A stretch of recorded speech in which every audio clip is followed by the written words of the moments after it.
Hey everybody, welcome to the Voice Roundtable Recap. I'm David Komer. I'm Carol Brown. I'm Andrea Blum. And we're talking Team Ceelo. And we ended up with our second upset special of the program. Avery Wilson, the golden child, the prodigy, the 17-year-old singing Chris Brown, Yeah, Yeah, Yeah, against Cody Ballou singing Jolene. And Cody ends up in a shocker winning this. Shocker to you. Well, okay, but I thought Avery was my choice. Going in. Going and all the way. And I think his own hubris, being a 17-year-old wanting to dance, just took a hold of him. He picked a crappy song. And please, moratorium on Chris Brown songs. Or can we just sing like, anyways, spousal abuse numbers while we're at it? That's just 2 Chris Brown songs. Get over it, America. He's a dirtbag. So anyways, but okay, still questionable decision by Avery. Cody, though, knocked it out of the park, right? Yeah. That song didn't show off Avery's voice at all, so he did himself a big disservice with that. And even though I'm not a country fan and not a fan of that Jolene song at all, I have to say that, in that battle, Cody kind of took it over him. He was more solid. Yeah. I was real disappointed in Avery. Super sad to see Avery go. And really, I think Ceelo, for my money, Ceelo's got the strongest team going into this. And I thought he's got 3 guys who probably could all be in the finals.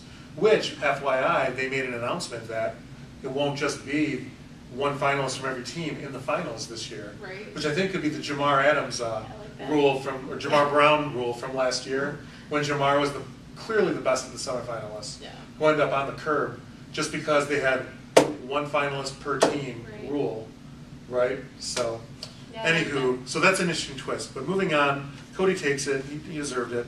Next up, Mackenzie Borg, going with Call Me Maybe by Carly Rae Jepsen in a different twist, coffee house. I like to call it Jack Johnson meets bubblegum pop combo against Daniel Rosa, the second timer, singing Back to December by Taylor Swift, again with Taylor Swift.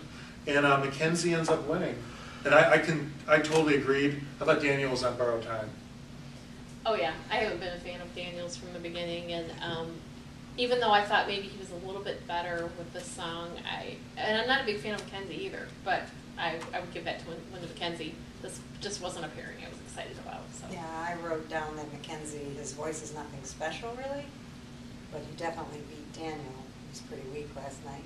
Mackenzie's another one I like to see pushed into a different kind of just style of music, just see what he can do. Next up, big matchup here. Teresa Griffin, the steal off Team Blake, going up against the other young prodigy, 18-year-old Trevin Hunt, singing. You had 2 iconic '80s songs, "Saving All My Love" by Whitney Houston. Teresa performs against Trevin's Phil Collins "Against All Odds."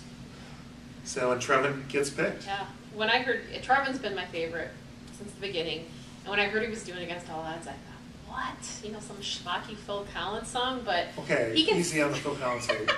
Sorry, but he can sing anything, and he turned it out. I mean, his range is crazy, and even though Teresa, she did a solid job, and she has a great voice too, but he just has that spark, and he just kind of makes you feel what he's singing. You can almost argue, in my estimation, although she did a nice job, Teresa maybe shouldn't even have gotten as far. I think she was passable. I don't know, what you think, Carol? Not Trevin's best work, but I thought he closed the song. Yeah. Oh my God, he just brought down the house at the end. Yeah.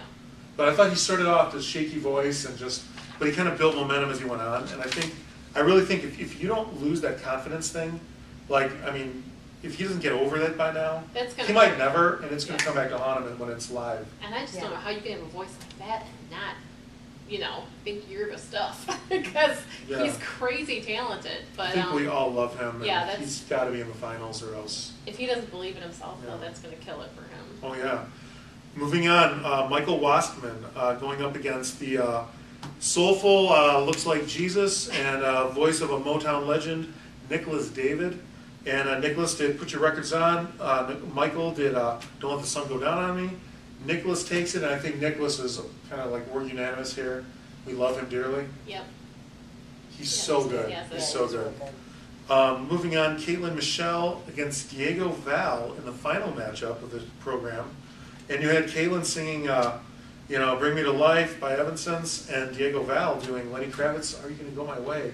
Diego takes it, and I thought kind of close. Yeah, it was Close a good battle. performance. This was a good matchup for sure. Yeah, it What did you was. think? I picked Caitlin. I mean, it was kind of, I picked, well, but I liked Diego's performance. I did like Diego's performance. It He has works good with Diego's stage voice presence. so well. Yeah, he has star potential.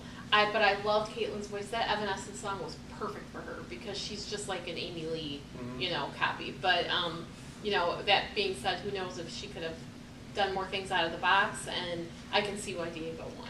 And I thought Diego, his voice was perfect for it, but I almost expected him to do a little more with it. Just because he was a little restrained at times, I thought. But I really liked him, and I thought we saw a different side because he's usually a little Mackenzie Borgish with the old guitar coffee house kind of sound a little. But that's so.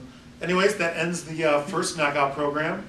And check back for our there's going to be fireworks, I can guarantee you, on the next one.